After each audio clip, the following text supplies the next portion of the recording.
There's a movement of people who believe that semen retention helps maintain arousal and allows one to orgasm without ejaculation. While it's true that orgasm can occur without ejaculation, there isn't a physiological basis for the idea that semen retention increases testosterone or sexual power. In fact, testosterone levels can actually decrease when one abstains from sex for too long. Ejaculation doesn't cause testosterone loss. Semen doesn't contain a significant reservoir of testosterone that you're losing during sex. What semen retention really does is delay gratification, which heightens desire and makes the eventual experience more pleasurable. When you wait, you build anticipation, and that mental teasing makes the act feel more rewarding. However, delaying it too long can have the opposite effect, leading to loss of interest or a redirection of that energy into other compulsive habits, such as obsessive exercise routines. Interestingly, studies using hypnosis show that men can be made to experience orgasms without ejaculation because their brains activate the motor memory of orgasm. Their prolactin levels rise just as they would after masturbation, proving that the brain recognizes the orgasmic experience even without physical climax. The same happens in women, where suggestion under hypnosis can even induce sensations of arousal or lubrication, since the body is recalling a learned response. Essentially, the orgasm is real, but it's based on memory and neural activation rather than physical emission. Many who practice semen retention report feeling mental clarity after long abstinence, but that's often because they are finally not thinking obsessively about sex. The problem is, like in 12-step addiction programs, they're still constantly thinking about what they're avoiding, so relapse becomes very likely.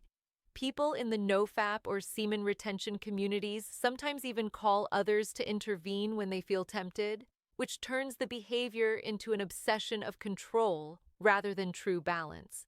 It's not really an addiction in the chemical sense, because you can't be addicted to your own neurotransmitters, but it becomes a compulsive cycle tied to poor impulse control. Instead of believing that ejaculation drains testosterone, people should develop a realistic understanding of their sexual needs, reducing guilt and anxiety around natural desire. One common myth is that pornography affects the brain differently than sex with a partner, but neurologically, it's almost identical, especially before orgasm. The main difference comes from guilt and emotional context. When someone feels guilty or conflicted about watching porn, that guilt actually amplifies dopamine through what's called reward prediction error.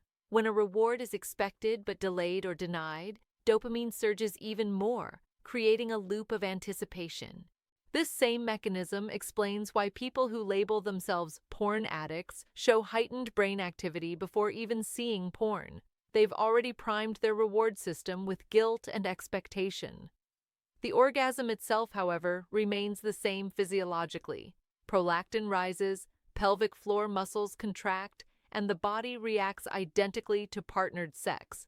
Many men who think they have porn-induced erectile dysfunction are simply stuck in a long refractory period from overstimulation. After multiple ejaculations in a short time, the body just needs rest, usually about 48 hours. Others chase novelty, looking for extreme or forbidden content to re-trigger dopamine surges, mistaking it for addiction when it's actually compulsion.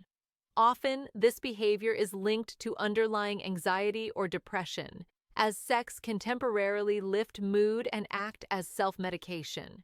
Treating depression, even with SSRIs, can reduce compulsive sexual behavior by stabilizing serotonin and dopamine cycles.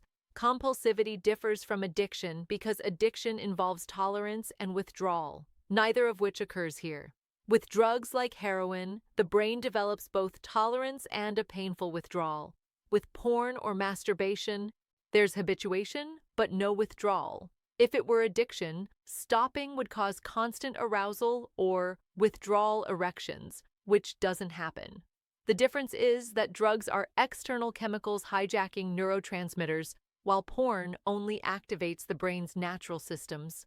It's easy for people to label it addiction to avoid responsibility, but it's more accurate to view it as a compulsion driven by emotional imbalance.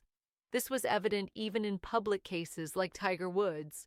His intense sexual behavior and athletic performance seemed intertwined, and when his secret life collapsed, his golf performance declined too. His sexual energy and focus were neurologically linked, showing how arousal and performance can coexist as part of the same mental state.